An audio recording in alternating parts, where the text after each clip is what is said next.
Welcome once again to A.O.S Abroad. Thank you very, very much for joining today's episode. Really do appreciate every one of you for taking your time to be part of this live session. And in this live session, we have another interesting topic that we want to be talking about. This topic is centered on students, those that are international students coming into Canada to actually study. This is a current news article, a current update as regards those that are seeking to come into Canada as international students and seeking their study permit. If you want to come into Canada right now or subsequently as an international student, this actually applies to you.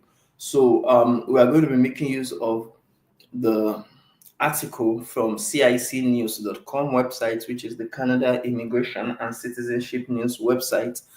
And on this website, Janice Rodriguez, one of the top writers, one of the top bloggers, we're going to be talking about what she wrote on the website about Canada to increase financial support requirements for international students. So if you are an international student and you are someone that wants to come to work, to study rather, in Canada, this actually applies to you. So without wasting much of our time, this is an article that was published just today, which is July 3rd, 2025. So if you are a student, a foreign national who wants to apply for the Canadian study permit, you understand, you have to know that you are soon going to be requiring over $2,000 extra in additional funds to help your study abroad planning. Now, the Immigration, Refugees and Citizenship Canada, IRCC, they have actually updated the proof of financial support requirement for study permit applications. So what they mean is that they have looked into the study permit package and they have seen that if you are coming into Canada yourself or you're coming together with your family, you understand, even if it's a family of one, the minimum amount of funds required on top of the first year's tuition fee and travel costs will increase from 22,895 Canadian dollars to up to 20,600. Okay, sorry. It will increase from 20,635 Canadian dollars up until 22,895 Canadian dollars. So let's really explain what we mean by that. I know, yes, on the what do you call it, blog, we have more explanation to what it is about. But let's look at your money. Like, should in case you are someone that wants to come into Canada right now, and you are someone that you are looking to come in as a student, how much do you need to have in your bank account, you understand, or as proof of funds to support your study plan abroad? So let's look at it, because they have stated that Canada has increased, they have added roughly like 2,000 extra to the already expensive funding that you require to come into Canada. So let's look at it. If you are coming for what they call maybe a college diploma, and the college diploma you are coming for is assuming 20,000 Canadian dollars, or maybe 17 or 15,000. In fact, let's say 15,000 Canadian dollars is how much you need for your tuition fee. Now, if you look at 15,000 Canadian dollars for your tuition fee, and if you are coming from a country like Nigeria and you want to actually get to buy your ticket from Nigeria to this place, let's assume that God favored you, you got a cheap ticket, and your ticket is maybe like 2 million or 3. Let's just assume, you understand. So 17,000 Canadian dollars with 3,000, that's 20,000 for your travel costs, 20,000 inclusive for what do you call it now? For your travel cost, your flight ticket, $3,000. For your tuition fee, 17,000. That is an addition. That's a combination of $20,000, right? Now, $20,000 plus now the money that they said you need for like proof of funds to show that you have extra funding is 20. It's now 22,000 instead of 20,000 before. It's now 22,895. So let's just say 23,000. It's now 23,000. So what you are going to need for your accommodation. You understand? What you are going to need for your tuition, what you are going to need for your travel expenses, it's already clocking $42,000 to $43,000. And most times we always tell people, just like our consultants always say, that it's always good to have more than the minimum. Do you understand? More than the minimum um threshold, the minimum proof of funds that they require. So if it is 43,000 that is calculated, they may just assume that, okay, let's just add it up to about $50,000. So you need to have at least $50,000. At least it can be more than that. Do you understand? At least $50,000 to say, yes, I want to come into Canada and I want to study. So that is the Canadian dollars. Canadian dollars is quite cheaper than what do you call it now?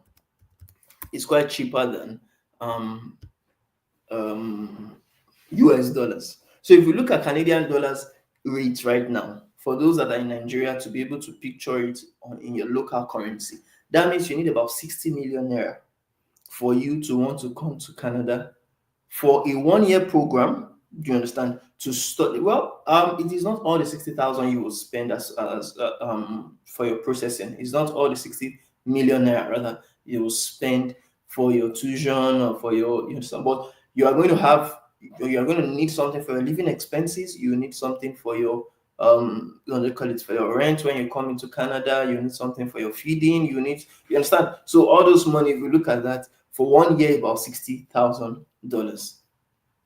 Now they said the change from $20,000 to $22,000. You understand, or let's say roughly $23,000.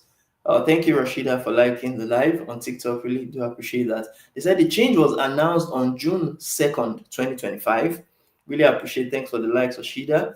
It was announced on June 2nd, 2025, that it's going to take effect. The change of the increment of the proof of funds required for in study permit. They said it will take effect for international students applying for a study permit on or after what? After September 1st, 2025.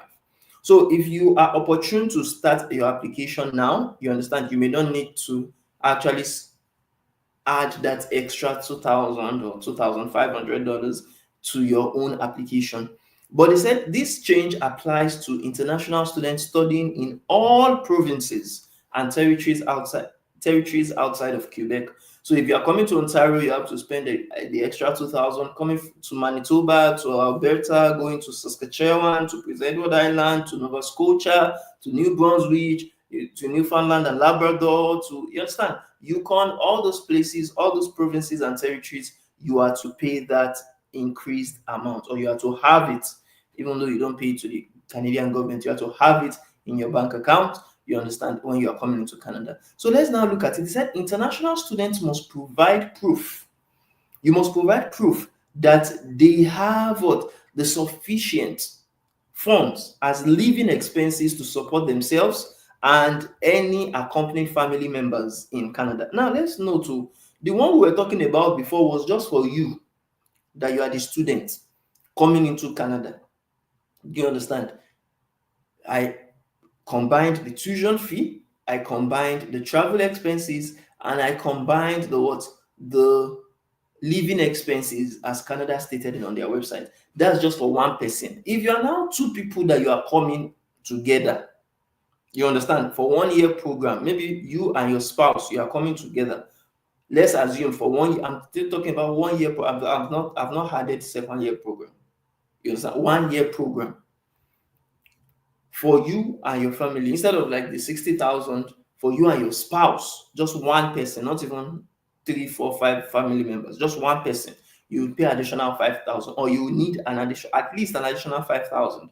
So instead of that $60,000, or rather the $50,000, which is roughly 60 million naira, you would need an additional $5,000. So $5,000 inclusive of that $50,000 will be $55,000. Now we are giving some numbers because hypothetically we are just saying that if your tuition fee is $17,000, you understand, some tuition fees may be higher than that, some tuition fees may be lower than that. Do you understand? So we are just giving some hypothetical numbers here. But I just want you to know that if the funds that you require for those applying for study permits on or after September 1st, 2025. Do you understand? Is going to be, okay, let me just list it. Family member, including the applicant, if you are just one person that is coming, $22,895.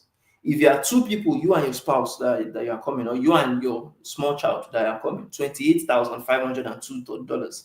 If you are three people, $35,000. If you are four people, $42,500. If you are five people, $48,200. If you are six people, $54,500. If you are six people or seven people rather, $60,500. If you are seven or more, you understand, you'll be adding $6,170 for every additional family member.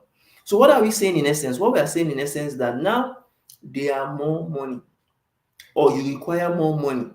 You understand? The funds that you require for your proof of financial support for study permit, you understand? Of course, everyone knows that it is updated annually. And this year, just like almost every other year, it has increased. You understand? Every time things will be increasing. So you can't fault anybody that, oh, last year it was not like this, or no, this is inflation is eating deep into many of these things. And most times, what you needed to actually live in the country last year is different from what you need this year. You understand? So you need more funds to actually survive in Canada and to be able to study without, you understand, needing to seek for support externally, right? Now, they said the current requirements came into effect on January 1st, 2024, and will remain in effect for all study applications submitted before September 1st, 2025. So what do they mean by that? That those that are still applying now before September 1st, 2025, you are still going to be making use of the old proof of funds that is required for your study permit. You understand? This increased amount will not take effect right now up until September 1st, 2025. So if you want to avoid the extra funding requirement, you may quickly submit your own application right now to Canada to get an opportunity to come into Canada or to get approved before it takes effect, right? Now you may ask, what are the documents IRCC accepts as what? As proof that an international student can meet the cost of living financial requirements. What are those documents you can provide? What are those documents Canada would accept from you for proof of what? Proof of funding. Now, international students planning on studying in Canada. If you are planning to study in Canada, you understand you can show the following as proof of funds for a study permit. One, you can show proof of a Canadian bank account in your name, or if they have transferred the money, you understand, to Canada. If you have transferred the money, in fact, this one that is the Canadian bank account, Canada will believe it more. You understand? They will believe it more than someone that is using another account from another place, because it is a Canadian account, right? Two, a guaranteed investment certificate, GIC, from a participating Canadian financial institution. A GIC that is coming from another financial institution, they will approve it. They would like, it's going to basically be seen as something much more valid than any other thing. Proof of a student or education loan from a bank. If you got a student loan, an education loan from a bank, yes, you need that proof to show if that is what you want to use to study. Bank statements for the past 4 months. Many of us in Nigeria, many of us from overseas, we always make use of this. You understand? Bank statement. Even though sometimes if they see that it is from another country, and if it is, you understand, fishy, they may not approve it. They may still say you don't have proof of funds. They may still say they are not convinced enough. You understand? So a bank draft that can be converted to Canadian dollars is another way that you can show your proof of funds. A letter from the person or school that is giving you the money. You understand? Your money for your tuition or the money for your living expenses and things like that. They will need that kind of letter too. Proof of funding paid from within Canada if they have a scholarship or are in a Canadian funded educational program. So if you have someone that is sponsoring you, an organization that is sponsoring you, if you have someone that wants to assist you with your education, you understand, you can also use that. Do you understand? to show your proof of what? Your proof of um your proof of funds. Now, let's now ask you the question: how do you want to come into Canada? Do you want to come into Canada as a student, or do you want to come into Canada as what? As a visitor, or in many situations, come into Canada as, you understand, as a permanent resident, or even as a refugee? How do you want to come into Canada? Do you understand? How exactly do you want to come into Canada? Put it on the comment section. And if you are already in Canada, do you understand? If you are already in Canada, how are you surviving in Canada? Do you understand? What is your status in Canada? Let us know what you, what they call it, what you actually have in terms of your status in Canada. Let's be informed. Do you understand? So, for those who want to come into Canada as students, these are the options available. Do you understand? For those who are able to, that are willing to come into Canada, now Canada has added some extra level of requirements, an extra level of funding that you require to come into Canada. Do you understand? So let's let's learn from you. Do you have the funds to actually use to come into Canada? Are you able to afford the extra amount that was added to Canada? Do you want a situation whereby you are coming into Canada and you see that, okay, yes, this is what is required, and you are able to actually provide those funds? Are you someone that will not have problems with the added proof of funds that are required for Canadian immigration through study permit? Please put it on the comment section, and let's try to actually have you discuss about this with us. Now, let me just, I think we have talked so much about it already, and we are done with the article. We are done with the article on cicnews.com website. We are done with it. But let me just give my own views to what we discussed today. Now, for those that are just joining us, for those that are just listening into what we are saying, we were talking about the Canada increment of the financial support requirements for international students. And now they have added about 2,000 extra to the already expensive, for me. I don't know. Well, for me, I'll talk about myself. I will not talk about another person. Myself, I'll talk about myself. For me, when I wanted to come into Canada, study was expensive. You understand? Now that I'm in Canada, study is more expensive. You understand? And come September 1st, 2025, when this new requirement is going to get started, study is even much more expensive. It's much more expensive. Now, the question is, could I have afforded it when I was coming into Canada? I couldn't have afforded study permit to come into Canada in the year 2023 when I landed. When I started working on my application for permanent residency, you understand, far back 2018, I couldn't have also afforded it. When they selected me in 2022, I couldn't have afforded study permit. When I finally landed in 2023, I couldn't have afforded it. My brothers and sisters, even now that I'm in Canada, I still can't afford study permit. Thank God I came in as permanent resident. So I don't even need study permit. I don't need to get it again. Because why? I do tell people I am not a $10 husband. I be daughter. I be son. Then you color show me. I am not Dangote's in-law. I am not Bill Gates. I be Jeff Bezos or Elon Musk friend. So I don't have money for schooling that Canada is asking for. But that does not mean that other people don't have it. Right?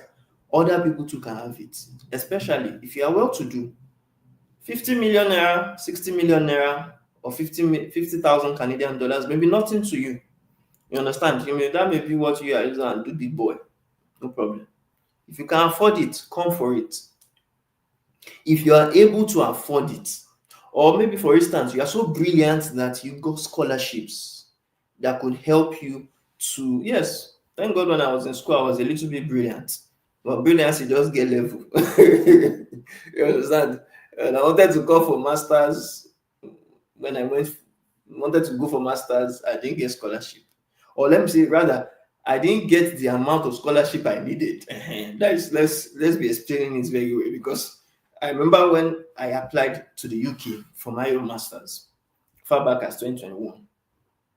Now, that time they gave me admission. I got scholarship. They called it 78% scholarship.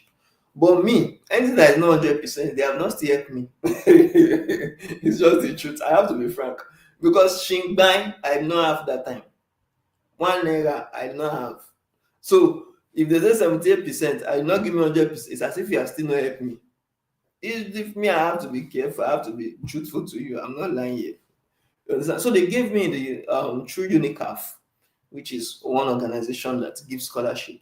So instead of me going to the UK spending £14,000, you understand, per year for a 2-year program, do you understand, which was very much as at then, they reduced it up until I think less than 3,000 per year. And I couldn't still afford it. It's just the truth. So instead of me going to the UK, I was doing it online. And the funny thing is, again, I didn't have that money. Do you understand? Now in Canada, they now say people should be coming and pay $12,000, $15,000, $17,000. You understand? And these are the ones that they consider the cheap programs. Oh. Do you understand? Cheap programs. So me now that I know that I cannot be whining myself, that I don't have that money, what do I have to do? I told you that they gave me admission in the UK. I didn't collect it. I collected it, but I didn't have the money. You understand? The 78% they give, even till today, I've not finished paying. Do you understand? Because why? Sometimes don't deceive yourself. It's good so that you are not going to have so much loans, so much debt, and so much financial issues down the line. It's good to study, it's good to travel, it's good to come to a good country, you understand, first world country. But sometimes, if you can't afford it, instead of you trying to force yourself to afford it, just like I didn't force myself, rather look for something you can afford, you understand, and work towards that. I do tell people Canada is a country that they just don't have one program for you to come into Canada, right? There are various other programs. In fact, funny enough, there are better programs that you can use to come into Canada. It was on this platform I explained to someone that came into Canada as a student 2 years ago, the same time I came into Canada.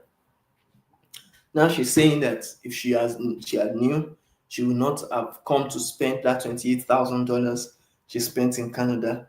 And now imagine, she's just talking about the tuition fee. She has not even talked about the living expenses, the books, everything that she spent on. Just the tuition fee, $20,000. Then let's say she knew, she couldn't have come. She was even more qualified, more qualified than I was when I started working on my own permanent residency. And permanent residency, as many of you might know already, I spent 6.7 million naira, which was roughly like $5,000. I spent that on my permanent residency right from 2018 to 2023 when I landed in Canada. And the funny thing is, that amount, I never had it cash. Do you understand? I never had it cash. Sometimes when I have money for the A.O.S, I'll go and do it, money for TEF, money for, you understand, this and that. But at the end of the day, because it is not like a study that it has time, that, okay, yes, so you are studying for 1 year, you have to pay your tuition fee, within one so time before the, you understand, session elapsed. I didn't have those, you understand, bottlenecks. We didn't have those deadlines.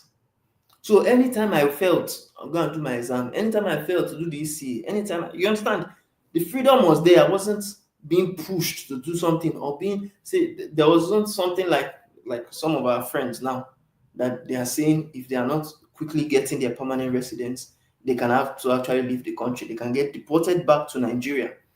And the person was saying it, yes, I understand that. I said she can't pay $28,000 and at the end of the day, they will not send her back home. It's understandable. It's very realistic, very realistic that how would I come to a country, spend so much money, and at the end of the day they'll tell me I have to self-deport. Canada has a nice way of saying it. They'll just send you a letter and say, okay, now that you're done with your program, you're just self-deport. Like, just go back. Because of course that's what you signed up for. You signed up that you study, and once you study, once you are complete, your program is complete, you go back. But many of us know now that we die here new. Many of us now say, yeah, you dey whine me ni? You no know how much I take come here.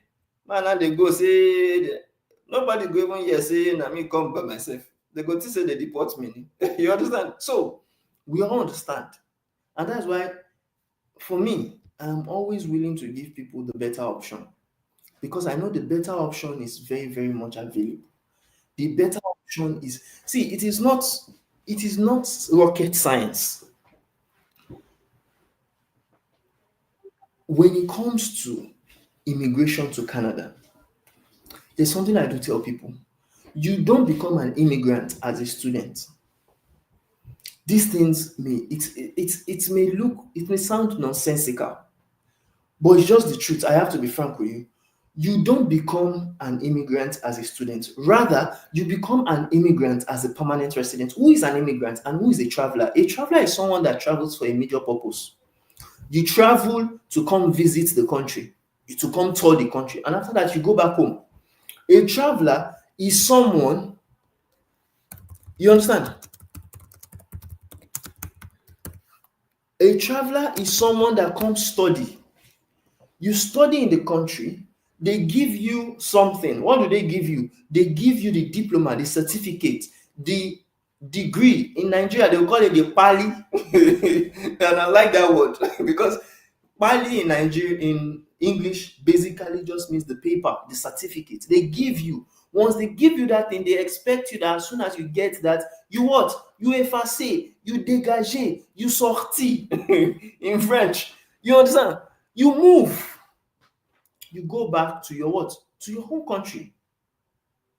You go back to what? To your home country. Do you understand? So they don't expect you that you should now be still here in Canada. Do you understand? They don't expect you. If you come as a temporary foreign worker to, yes, you have to work for some certain time and to go back. Do you understand? They expect you to work and go back. Now, when you are basically now saying you want to stay back, then more or less what you are doing is that you are breaching the agreement between the country that told you to come travel here. They didn't tell you to come immigrate here. You didn't tell them, not even they, you didn't tell them you want to come immigrate. What you said you want to come to do is what they gave you, which is the study permit for you to come study, the visitor visa for you to come visit. Study permit at most, you can't study at most 3 years, you have to go back. Okay, if you don't go back, you have to renew your study permit and continue studying. Do you understand? Or you want to, you understand, most likely stay back, you have to do a new program. Don't expect that once you come into Canada and you have stayed here for 2 years, 5 years, they now expect you to, you understand, or you now expect them to, you understand, stay here permanently, to allow you to stay here permanently. No, it doesn't work that way. It doesn't work that way. I just have to be frank with you. It doesn't work. So, me, for instance, when I came into Canada and I saw that, oh, study permit, I will spend tens of thousands of dollars. The money I didn't have, number one. Number two, the money that I felt that if I even had, Instead of me using it for that, I would rather use it for business. Do you understand? I would rather use it for business instead of, it's just, see, I have to be frank with you. I have to be frank. I'll use it for business. Do you understand? Rather than, but I knew I wanted to come into a better country. I wanted to even do business in a better country.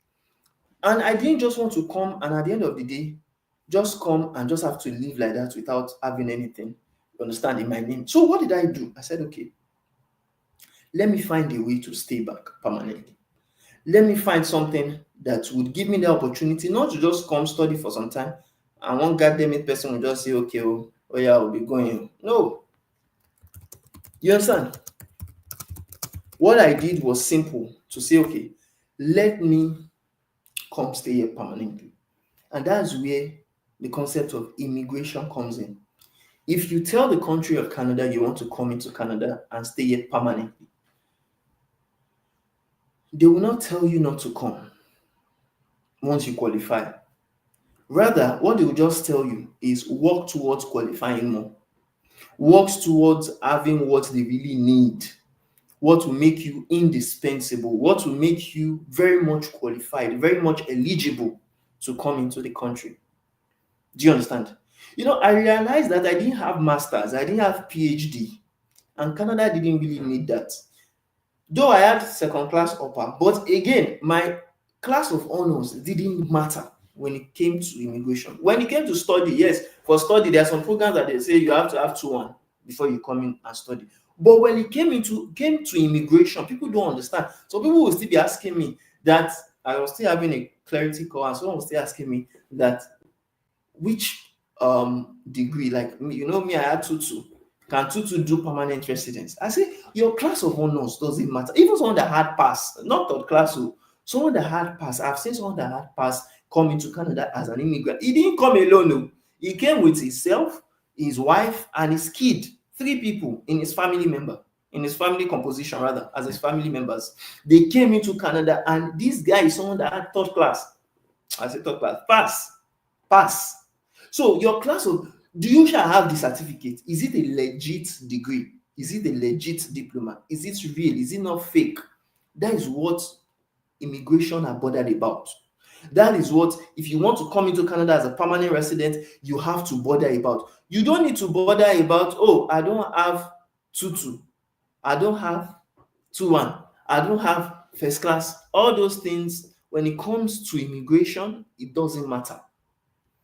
So for me, far back as when? Far back as 2018, all I was bothered about is I want to come into a country and be able to stay there permanently. So that didn't limit me, thank God.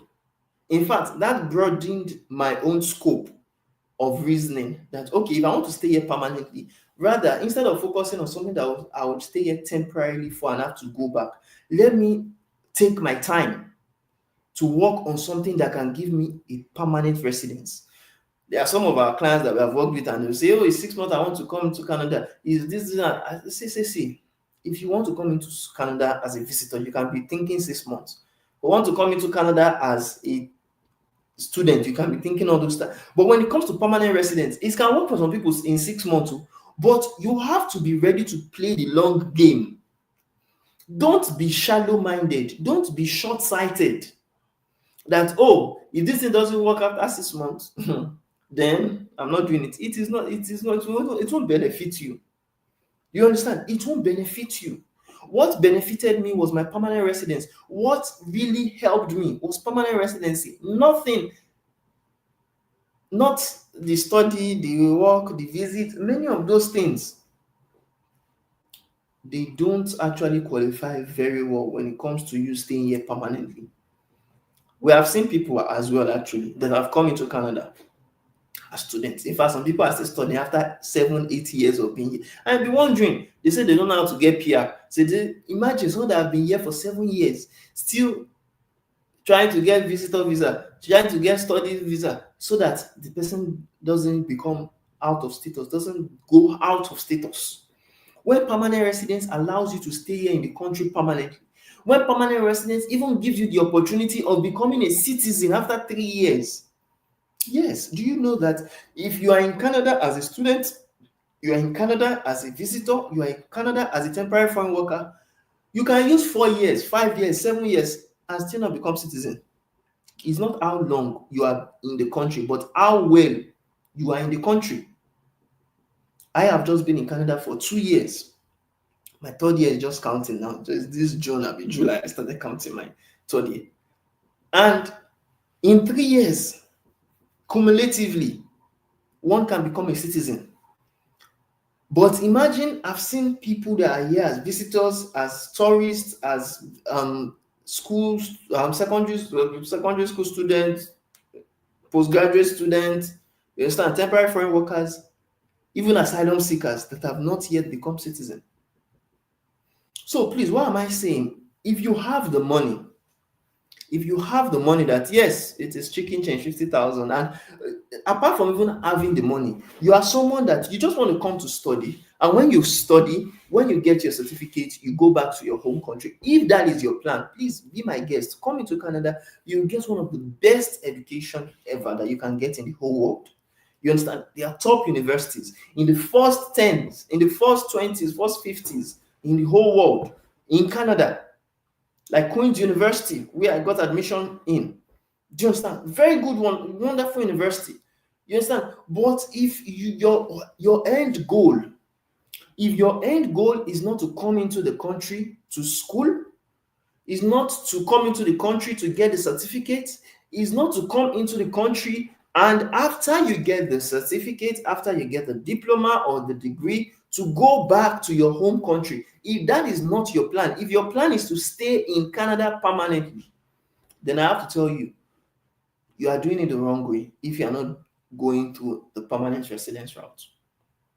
And that's where A.O.S abroad comes in. We, for instance, we assist people together with our immigration partners to come into the country, to stay here permanently, to have the opportunity. You can even come into Canada as a student. Yes, many people come into Canada as a student, but they have an end goal that, okay, even after studies or even before, because that's another issue, that's another trap. Some people wait until when they finish their programs before they start pursuing permanent residence. That's a very wrong thing to do.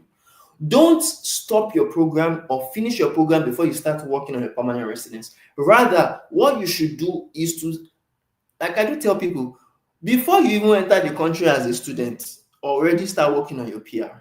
They say, oh, if I send in an application, won't it look as if I have double intent? Won't it look somehow? I say, no, you may not bother, because that's what the immigration consultant said. You may not bother to send in an application as soon as you are trying to enter as a student, but start gathering your documents that when you are now ready, after you have landed in the country, it will now be easy for you. It will be very nice of you. It will be very okay for you to quickly come into the country. You understand? And also have that opportunity to not just be here, but have the opportunity to now later on get that you understand, that immigration chance to stay here permanently. Do you understand? To stay here permanently. So please, what I'm saying in essence is know your why, so that you won't be like other people that will come here and start faulting Canada, start faulting what they call it, the IRCC, that oh, IRCC did not they don't want you to stay. IRCC, even at the end of the day, it's not only IRCC that collected your money. Yes, because some people will say after they collected, it's not even Canada, it is organizations, businesses. It is a school that collected your money. You understand? Because some people say, with all the money I paid, they did not give me permanent. No, different organizations have different roles that they play. Do you understand? They have different roles that they play. When you are coming into Canada as a student, you are paying into a business your tuition fee. You are not paying into it to the government. The government of Canada only just gives you study permit. And study permit, I don't know, want to know how much you pay for it. It can't be more than $500. It can't be more than. You understand? I don't want to know how many people come. It can't be more than, because if we dissect what Canada itself collects from you, they don't collect up to 500. Yes, you can pay money for biometrics, you can pay money for police clearance, you can pay money for, you understand, for phone, but all those things you are paying it to other organizations. You are paying it to, most of those organizations are privately owned. Most of those organizations are for profit. Most of those organizations are I have a company in Canada. Do you understand? In fact, I have businesses in Canada that I've set up. I've been in Canada for 2 years now, but since 2023, 2024, 2025, I've set up about 3 different businesses. Do you understand? And those businesses, I'm getting paid in those businesses. You understand? What I'm saying is, you can't expect that, okay, because you are now in Canada or you're not coming to Canada, you now pay me. You understand? For maybe like IELTS coaching, French coaching, and things like that. You now expect Canada to refund you, or US, even though people don't always expect Canada to refund. But what I'm saying is, they will not be faulting Canada that after all the money that I've spent on PR. No, you didn't spend the money for Canada for PR. You spend the money to other organizations. So don't fault Canada. Do you understand what I'm trying to say? So in essence, what we are trying to educate you about is, the faster you understand this, the better your journey to Canada can be. Do you understand? But if you are not fast with understanding that a country can provide you more so far, or if you ask for it, a country is willing to give you more only if you are ready to get it. If you are not willing, if you feel that, oh, you just want instant gratification, and you come through to the study program, and your study program elapses before you get to know, they tell you to self-deport, and you're not blaming that will not do you any service. In fact, it will do you a great disservice. Do you understand? One thing I know about Canada is everyone is equal. Everyone is equal. The way I came into Canada as a permanent resident, you also too can decide to come into Canada as permanent resident. I decided to come into Canada as permanent resident, even though the first time I failed. The second time I failed. Yes, I did IELTS like 3 times. I failed. You understand? I went to do French exam. Me that I even say I'm a French teacher, I still failed. You understand? It was the third time I later got it. You understand? I wrote 8 examinations before I could actually successfully get my permanent residence done. Some people will look at this exam. Me, I cannot start the other one. I cannot spend money. No problem. If you don't spend money on exams, you will be later on spending money on studies. And studies that at the end of the day will not assure you permanent residence. I don't know how some people think. I don't know how some people look at their opportunity costs. Their opportunity cost, I don't know how, because at the end of the day, if you are not spending on something, you are spending on another thing. If it is not what they call it, if it is not the exams you are spending on to get your permanent residence, you will spend on the school that you go to get your permanent residence. If it is not school you are going to, you will spend on the, what they call it now, the visiting that you go and pay other tourist attraction centers. You understand? You will pay other tourist attraction centers that are not Canada immigration. You understand? For instance, there's one place, Toronto Center, what they Congress Center, and there's another one I've forgotten. Different tourist centers. You will pay all those tourist centers to come into Canada. They will collect your money. They are happy with you. You understand? Helping them, helping their business make money. But at the end of the day, you yourself will not get something out of it that will be fulfilling, that will be permanent. Do you understand? Because yes, you can get instant gratification that yes, you came into Canada, you enjoyed, you went for hiking, you went for hockey, you went for things, but something that would be lasting, that okay, I don't know how people always think, but imagine you come into Canada as a visitor and you just have the opportunity to visit once. You come into Canada once, have fun, and later go back. Is that one okay for you to just visit once, or even to visit twice or visit 3 times until the visa expires, or have the opportunity to get a long-lasting visa, a permanent residency that allows you that, oh, I visited maybe like Ontario today, tomorrow I want to go and visit Manitoba, next month I want to visit Nova Scotia, next year I want to visit. You understand? The one that will give you that latitude to be able to visit any country, any place you want in Canada, to be able to study in any programs you want to study or school you want to study, to be able to, you understand, go work in with any employer. You understand? If you even come in as a temporary foreign worker, you may be limited to just work with one employer at a time in just one province. But if you decide to come in as a permanent resident, the opportunity now opens more that you can work for 2, 3, 4 employers. The more employers you are willing to work for, the better. My uncle, for instance, that is in Canada, he has various jobs. His family self, they have various jobs they are doing.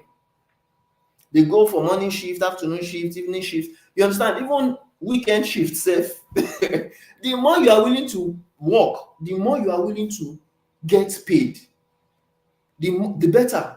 Do you understand? They are willing to give you, basically, they are willing to give you, so far you are willing to what? You are willing to get the right document. If it is work you want to work, come, you will see a lot of work. You understand? But if you came in maybe as a student, you can't work for more than 20 hours, for instance, part time. You understand? If you even come out of school, you do off campus job, you can still work full time for 2, 3 jobs at the same time. As an temporary foreign worker, you understand, you are limited with some of these work permits. That's why they call it permit. It will just permit you to do one thing at a time, or at most 2 things at a time. But something that will permit you, permanent residence will permit you to be able to visit any place you want, to be able to study with any program or anything, and even get scholarships, get grants, just like my common law partner is getting, and she's basically studying for free in Canada. You'll be able to work with any employer, or even set up your own business as I did. You understand? Own a property. You understand? Rent a property. Start maybe like Airbnb or anything you want to do, which, you understand, we also are doing. But if you don't have the right document, if you don't have the right papers, if you are not asking for what you can get, because some people, I do tell people, Canada did not force you to come for study. You are the one that desire to come for study. You are the one that heard that, oh, my friend said, oh, it is study she use and come. So because that is what can, some people say, oh, I didn't have the information. Okay, now you are not having the information. If you are coming across this video, you are already getting access to the information. But the question is, some people get the information, but they are still very, very adamant on coming quickly. I'm not saying you should not come quickly, but if you want to come quickly, be ready to accept the quickly thing that will happen to you. You understand? If that is grammatic enough, be ready to accept it. You understand? So that's just everything I just have to say. And I'll end with this. Canada is a land of opportunities. And if you are willing to actually make it work for you, it is of course going to work for you. But if you are not willing to make it work for you, then you will be part of those that will be complaining at the end of the day that, oh, Canada did not do this, Canada did that, they collect my money, they did not collect my money, they do this, they do that. Do you understand what I'm trying to say? So at the end of the day, I leave you with this. Choose what would give you rest of mind. Choose what you can afford. Don't choose what other people. Choose the pathway that you can afford, the pathway that you are willing to come through, that you are not going to regret at the end of the day that, oh, why did I come here? Oh, why did I do this? You understand? You would be happy when you later come in. You will be happy later when you come, and you understand? Someone even ask you, how did you come in? Just like I'm happy with what I came in, and I say, yes, I came in as a permanent resident. You understand? So at the end of the day, what I would leave you with is choose wisely what you want to come to. And if you choose, you come in, don't fault anybody for the decision you made. So thank you very much, everyone. If you enjoyed and you got value from this, then put a like on the comment section. Don't forget, we come on live at least once every week, so you can always join us live any other time. If you want us to assist you with anything as regards your permanent residence or link you up with our immigration partners, go on our link, go on our website, aos.name.ng, or just go on our profile on TikTok, on YouTube, on Instagram, you understand, and click on the link on that, and it will take you directly to our website where we can actually get across, you can get across to us, and we can assist you with what you want. So thank you very much. Don't forget to like, share, subscribe, and hit on the notification bell to get notified anytime we come on live again and talk about some of these trending topics. And do have a lovely day ahead.